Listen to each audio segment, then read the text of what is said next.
जब फैमिली के लिए हेल्थ इंश्योरेंस परचेस करने की बात आती है तो हम चाहते हैं कुछ ऐसी पॉलिसी खरीदें जो आपको टोटल सिक्योरिटी प्रोवाइड करे। मतलब एक कॉम्प्रिहेंसिव हेल्थ इंश्योरेंस पॉलिसी हम परचेस करना चाहते हैं। तो इस वीडियो में आपको एक ऐसे ही कॉम्प्रिहेंसिव हेल्थ इंश्योरेंस पॉलिसी के बारे में बताने जा रहा हूँ। पॉलिसी का नाम आता है स्टार पैकेज पॉलिसी। नाम सुन के आपको लग रहा होगा कि स्टार हेल्थ की पॉलिसी है, बट ऐसा नहीं है। पॉलिसी बजाज अलायंस की पॉलिसी है। पॉलिसी का नाम आता है स्टार पैकेज पॉलिसी। और जैसी बजाज अलायंस की रेपुटेशन है, जिस तरह का क्लेम सेटलमेंट बजाज अलायंस आपको देता है, आप इस पॉलिसी को ज़रूर कंसिडर कर सकते हैं। तो इस वीडियो में हम जानेंगे कि इस पॉलिसी के बेनिफिट्स क्या है, इस पॉलिसी को हमने क्यों लेना चाहिए और ये पॉलिसी कौन ले सकता है। तो सबसे पहले बात करते हैं कि स्टार पैकेज पॉलिसी कौन ले सकता है। तो star package policy self spouse और उनके चाइल्ड, मतलब हस्बैंड वाइफ और इसमें चार चाइल्ड को आप ऐड कर सकते हैं। मतलब 4 चिल्ड्रन ऐड हो सकते हैं, सेल्फ स्पाउस एंड 4 चाइल्ड। इसके साथ इस पॉलिसी में आपको 3 लाख से लेकर 50 लाख रुपीज़ तक का कवर आता है। आप 1.5 और 2 लाख के लिए भी ले सकते हैं, बट जैसे आप 3 लाख से 50 लाख तक अगर इस पॉलिसी में कवर लेते तो आपको बेस्ट बेनिफिट हो जाते हैं। तो जो स्टार पैकेज पॉलिसी है नॉर्मल पॉलिसी से थोड़ा अलग है, क्योंकि कॉम्प्रिहेंसिव पॉलिसी। तो इसमें आपको 8 तरह के अलग अलग सेक्शंस मिलेंगे। जैसे पहला सेक्शन आता है हॉस्पिटल कैश, सेकेंड सेक्शन आता है हेल्थ गार्ड, थर्ड सेक्शन आपको आएगा public liability, critical illness, travelling baggage, house holder content. Likewise आपको इसमें कुछ अलग से बेनिफिट्स आएंगे। तो सबसे पहले हम स्टार्ट करते हैं जो हमारा मेन मेडिक्लेम पॉलिसी होगा, जिसका नाम आएगा हेल्थ कार्ड, जो स्टार पैकेज में होगा। तो बेनिफिट्स के बारे में बात करते हैं। तो इस पॉलिसी में हमारे सारे मेडिकल एक्सपेंसेस कवर हो जाते हैं। जैसे हम मेडिकल एक्सपेंसेस में देखते हैं कि रूम रेंट आता है, या ICU चार्जेस हो गया, डॉक्टर्स की जो फीस होती है, कंसल्टेशन चार्ज होगा, या हमारा CT स्कैन, ब्लड टेस्ट, ऐसा हमें जो भी मेडिकल एक्सपेंस आता है इसमें कवर हो जाता है। हम जो रूम लेते हैं, जैसे एडमिट हो जाने के बाद हमें रूम लगता है, या तो कभी ICU में एडमिट होने की ज़रूरत पड़ जाती है, तो मोस्ट ऑफ द पॉलिसी में आपको कहीं ना कहीं कुछ कैपिंग्स आ जाती है, या तो कुछ 1% और 2%, या तो कुछ सब लिमिट ऐसा होता है। तो इस पॉलिसी में आपको ऐसी कुछ कैपिंग, कुछ सब लिमिट नहीं होगी। जो भी आपका रूम रेंट होगा टोटल एक्चुअल आपको कवर होगा। मतलब जैसे 5000 अगर आपका पर डे का रूम रेंट का बिल आता है तो वो भी कवर होगा। अगर 10,000 रुपीज़ पर डे का आता है तो वो भी कवर होगा और एक्चुअल कवर होगा। कोई कैपिंग, कोई सब लिमिट नहीं होगी। सेम ICU चार्जेस के लिए होगा। इसके साथ इस पॉलिसी में आपको अनलिमिटेड डे केयर ट्रीटमेंट भी कवर रहता है। डे केयर मतलब जैसे आजकल हम देखते हैं ना, टेक्नोलॉजी के एडवांसमेंट के कारण कुछ ऑपरेशन सर्जरी 2-3 घंटे में हो जाते हैं। तो ऐसे जितने भी सारे ऑपरेशन सर्जरी जो इनको ज़्यादा वक्त नहीं लगता, 2-3 घंटे में हो जाते हैं, वो सारे इस पॉलिसी में कवर हो जाते हैं। मतलब इस पॉलिसी में आपको डे केयर ट्रीटमेंट भी कवर हो जाएंगी।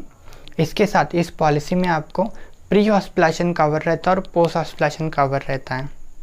सबसे पहले बात करेंगे कि प्री एंड पोस्ट हॉस्पिटलाइजेशन होता क्या है। तो प्री हॉस्पिटलाइजेशन मतलब जब हम एडमिट हो जाते तो एडमिट होने से पहले हमें कुछ ना कुछ खर्च आता है। जैसे हम डायरेक्ट तो हॉस्पिटल में एडमिट नहीं होते, एडमिट होने से पहले कुछ दवाई वगैरह लेते, कुछ लैब टेस्ट कराते, जो भी हमारे नज़दीक छोटा मोटा क्लिनिक आता है वहाँ जाते। स्टिल अगर हमें अच्छा नहीं लगता है, हम बेटर फील नहीं करते, उसके बाद ही हमें एडमिट होने की ज़रूरत पड़ जाती है। तो एडमिट होने से पहले आपको जो भी खर्चा आता है, तो इस पॉलिसी में आपको प्री हॉस्पिटलाइजेशन 60 डेज़ का कवर रहता है। मतलब एडमिट होने से पहले 2 महीने पहले तक का आपको जो भी खर्चा आएगा उस इलनेस के लिए जिसके लिए आप एडमिट हुए, इस पॉलिसी में कवर हो जाएगा। एंड पोस्ट हॉस्पिटलाइजेशन इसमें आपको 90 दिन का कवर होता है। मतलब जब डिस्चार्ज मिल जाएगा तो आगे आने वाले 90 दिन तक आपको इसमें जो भी मेडिकल का एक्सपेंस आएगा उस इलनेस के लिए इंक्लूडिंग मेडिसिन आपको कवर रहता है। इसके साथ इस पॉलिसी में आपको रोड एम्बुलेंस भी कवर रहता है। उसके लिए हमें 20,000 रुपये मिलता है साल का। पॉलिसी में आपको आयुर्वेदिक एंड होम्योपैथिक भी कवर होगा, उसके लिए भी आपको 20,000 रुपये मिलेगा साल का। लेकिन आयुर्वेदिक एंड होम्योपैथिक की अगर आप ट्रीटमेंट लेना चाहते हैं तो उसके लिए आपको जो भी गवर्नमेंट ऑथराइज सेंटर्स होते हैं, जैसे जो भी गवर्नमेंट अप्रूव्ड हॉस्पिटल्स होते हैं, वहीं पे आप इलाज करा सकते हैं, और जिसके लिए भी आपको मैंडेटरी 24 आवर्स का हॉस्पिटलाइजेशन ज़रूरी होता है। इसके साथ इस पॉलिसी में आपको जो बेस्ट पार्ट आता है, इसमें आपको रिस्टोरेशन बेनिफिट मिलता है। तो आपने बहुत जगह सुना होगा recharge benefit, reinstatement benefit, restoration benefit. तो इस पॉलिसी में जो रिस्टोरेशन बेनिफिट होता है उसके बारे में आपको बताता हूँ। जैसे मान लीजिए XYZ पर्सन थे, उन्होंने 5 लाख की पॉलिसी ली है और उनको कुछ इलनेस हो गई। उस इलनेस के कारण क्या होगा, जितना भी उन्होंने कवर लिया था, जैसे उन्होंने 5 लाख का कवर लिया था वो ख़त्म हो गया उस इलनेस के लिए। अभी उनको फिर से ज़रूरत आ गई एडमिट होने की, या तो किसी और पर्सन थे, जैसे पूरी फैमिली, आपने 4 लोगों के फैमिली के लिए आपने पॉलिसी ली है, किसी और मेंबर को अभी एडमिट होने की ज़रूरत पड़ गई, लेकिन आपने जो कवर लिया था वो तो ख़त्म हो गया। तो कंपनी क्या करेगी, अपनी तरफ से आपको एक बार फिर से जितनी की आपने पॉलिसी ली थी, जैसे आपने 5 लाख की पॉलिसी ली होगी तो उतना अमाउंट आपको एक बार फिर से वो रिस्टोर करा के देगी। मतलब आपको क्या हो जाएगा, डबल का बेनिफिट हो जाएगा। 5 लाख की पॉलिसी लिए तो 5 + 5 10 लाख का आप एक साल में बेनिफिट ले सकते हैं। आप कह रहे होंगे ये कैसे हो सकता है, इसके लिए कुछ तो पे करना होगा। तो नहीं, आपको इसके लिए कुछ एडिशनल पे नहीं करना होता। जो रिस्टोरेशन होता है कंपनी अपनी तरफ से आपको देती है। हाँ, बस उसमें एक कंडीशन होती है, अगर आप रिस्टोरेशन बेनिफिट लेना चाहते हैं, अगर सेम पर्सन और सेम इलनेस के लिए लेना चाहते हैं, मतलब एक पर्सन के लिए उसी पर्सन के लिए आपने 5 लाख एग्जॉस्ट कर लिया और उसी इलनेस के लिए उसी पर्सन को आप फिर से रिस्टोरेशन चाहते हैं, तो वो इस कंडीशन में होगा, लेकिन उसके लिए आपको 45 डेज़ का गैप रखना होगा। हाँ, इन केस डिफरेंट इलनेस या डिफरेंट पर्सन है और आपको रिस्टोरेशन बेनिफिट चाहे तो आपको तभी के तभी मिल जाएगा। उसके साथ एक और कंडीशन आती है, जैसे cancer and kidney failure, dialysis, इन 2 बीमारियों के लिए ये जो रिस्टोरेशन बेनिफिट है वो लाइफ में एक ही बार मिलता है, बाकी इलनेस के लिए आपको हर साल मिलता है। इस पॉलिसी में आपको कुछ एडिशनल बेनिफिट भी मिलते हैं। जैसे अगर एडिशनल बेनिफिट के बारे में बात किया जाए तो इस पॉलिसी में आपको नो क्लेम बोनस मिलता है। मतलब अगर आप एक साल में कोई भी क्लेम नहीं करते तो आपका जो कवर है वो 10% से बढ़ जाता है नेक्स्ट ईयर के लिए। ऐसे बढ़ते बढ़ते 100% तक बढ़ता है। जैसे इस साल हमने पॉलिसी ली थी और हमने कोई भी क्लेम नहीं किया तो आपका जो कवर है वो 10% से बढ़ जाएगा। मतलब मेरी 5 लाख की पॉलिसी थी, मैंने इस साल कोई भी क्लेम नहीं किया, मैंने पूरा प्रीमियम पे कर दिया लेकिन कोई क्लेम नहीं आया, तो मेरे पैसे तो वेस्ट हो जाएंगे, ऐसा मुझे लगता है। तो इसके लिए कंपनी आपको एक नो क्लेम बोनस देती है। जो 5 लाख की पॉलिसी वो आपकी नेक्स्ट ईयर 5,50,000 की हो जाएगी। मतलब आपका जो टोटल कवर होगा उसमें 10% की बढ़ोतरी हो जाएगी। इसके अलावा इस पॉलिसी में आपको ऑर्गन डोनर एक्सपेंसेस भी कवर होता है। ऑर्गन डोनर में क्या होता है, जो थर्ड पर्सन होता है जो ऑर्गन डोनेट करते हैं, उनके जो ऑपरेशन एंड हॉस्पिटलाइजेशन जो खर्चा आता है वो इस पॉलिसी में आपको कवर हो जाता है। ऑर्गन डोनर एक्सपेंसेस में आपको बस जो थर्ड पर्सन है उसके ऑपरेशन का और हॉस्पिटलाइजेशन का एक्सपेंस कवर रहता है। जो उनका जो ऑर्गन होता है उसकी फीस आपको इसमें कवर नहीं होती, किसी भी पॉलिसी में आपको कवर नहीं होगी। पॉलिसी में आपको कॉन्वल्सेंट बेनिफिट भी मिलता है। मतलब अगर हम 10 दिन से ज़्यादा हॉस्पिटल में एडमिट हैं तो कंपनी हमें 500 रुपीज़ पर डे के हिसाब से पैसे देती है, जो आपको मैक्सिमम 10 दिन के 5,000 रुपीज़ देते हैं एज ए कैश बेनिफिट। इसके अलावा इस पॉलिसी में डेली कैश बेनिफिट भी मिलता है। डेली कैश मतलब क्या होता है, जैसे पॉलिसी में चाइल्ड और उनकी एज 12 साल से कम की है तो उनके साथ किसी ना किसी को हॉस्पिटल में रुकना पड़ता है। जैसे पेरेंट्स रुकते हैं या जो भी रिलेटिव्स है हमारे, उनको रुकना पड़ता है। अगर पेरेंट्स का अगर जॉब हो, उनको छुट्टी नहीं मिल रही तो कोई रिलेटिव्स उनके साथ रुकता है। तो 10 दिन तक जो भी उनके साथ हॉस्पिटल में रुकता है, चाइल्ड अगर 12 साल से कम का है, तो उनको 500 रुपीज़ पर डे के हिसाब से पैसे मिलते हैं, जो आप मैक्सिमम 10 डेज तक ले सकते हैं। मतलब आपको 5,000 रुपीज़ का एक अलग से कैश अमाउंट कंपनी देती है। जो 5,000 अमाउंट है आपको 5 लाख एंड 7.5 लाख का अगर आप पॉलिसी लेते तो उसके लिए मिलता है।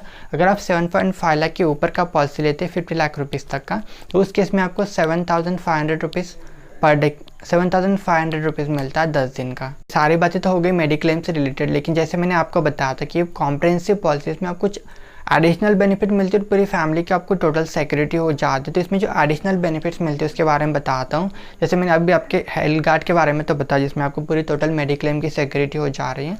उसके अलावा अब जब हम हॉस्पिटल में एडमिट हो जाते हैं तो बस दवाई या जो भी मेडिकल का बिल्स है उतना ही हमारा खर्चा नहीं रहता, हमें बाकी भी एक्सपेंसेस बियर करने पड़ते हैं। अगर हमारी बिजनेस है, जॉब है, तो उसमें भी हमारा थोड़ा लॉस हो जाता है तो हमें पैसे की दिक्कत आ सकती है। तो इस केस में इस पॉलिसी में आपको एक हॉस्पिटल कैश करके सेक्शन आता है, जिसमें आप अगर एडमिट हो जाते तो आपको 500 रुपीज़ पर डे के हिसाब से पैसे मिलते हैं, जो आप अकॉर्डिंगली चेंज कर सकते हैं। मतलब आप इसमें सिलेक्ट कर सकते हैं आप 500 रुपीज़ पर डे के हिसाब से लेना चाहते हैं, 1,000 रुपीज़ पर डे के हिसाब से लेना चाहते हैं, 1,000 रुपीज़ पर डे, या 2,500 रुपीज़ पर डे के हिसाब से आप मैक्स ले सकते हैं। जैसे मान लीजिए आपने 500 रुपीज़ पर डे के हिसाब से हॉस्पिटल कैश का बेनिफिट लिया है, तो जैसे आप एडमिट हो जाते हैं और 24 आवर्स का आपका एडमिशन कंप्लीट हो जाता है, कंपनी आपको 500 रुपीज़ पर डे के हिसाब से पैसे देगी, जो आप मैक्सिमम 30 दिन मतलब पूरा 1 महीना तक ले सकते हैं। इनकेस क्या हो जाता है, अगर आप आईसीयू में एडमिट हो जाते तो ये जो अमाउंट है 500 रुपीज़ पर डे वो डबल हो जाते हैं। मतलब वो आपको 1,000 रुपीज़ पर डे के हिसाब से मिलेगा। And in single admission for ICU वो मैक्सिमम आपको 7 डेज तक मिलता है। इसके अलावा इस पॉलिसी में आपको एडिशनल बेनिफिट आता है जिसका नाम आता है क्रिटिकल इलनेस। अगर पॉलिसी में जो प्रपोजर या तो स्पाउस है उनको कुछ हो जाता है, उनको कोई क्रिटिकल इलनेस हो जाती है, जैसे 12 तरह की क्रिटिकल इलनेस है जो उन्होंने मेंशन किया, इसमें से अगर कुछ हो जाता है तो कंपनी आपको एडिशनल अमाउंट देगी जितना आपने सम इंश्योर्ड लिया। जैसे आपने एडिशनल 1 लाख रुपीज़ का क्रिटिकल इलनेस का इसमें सम इंश्योर्ड लिया है तो कंपनी आपको 1 लाख रुपीज़ का एडिशनल अमाउंट देगी एज ए कैश अमाउंट। उसमें बस एक कंडीशन है, जब किसी पर्सन को मतलब जिन्होंने पॉलिसी ली उनको क्रिटिकल इलनेस अगर डायग्नोस हो जाती है तो उनको मिनिमम 30 डेज सर्वाइव करना मैंडेटरी होता है। और जब न्यू पॉलिसी लेते तो न्यू पॉलिसी से आपको 90 डेज मतलब 3 महीने का कूलिंग पीरियड आता है इस क्रिटिकल इलनेस के लिए। 90 डेज के बाद आपको ये कवर हो जाता है। एडिशनल बेनिफिट आएगा पर्सनल एक्सीडेंट का, जो प्रपोजर होंगे पॉलिसी में उनके लिए बेनिफिट आता है।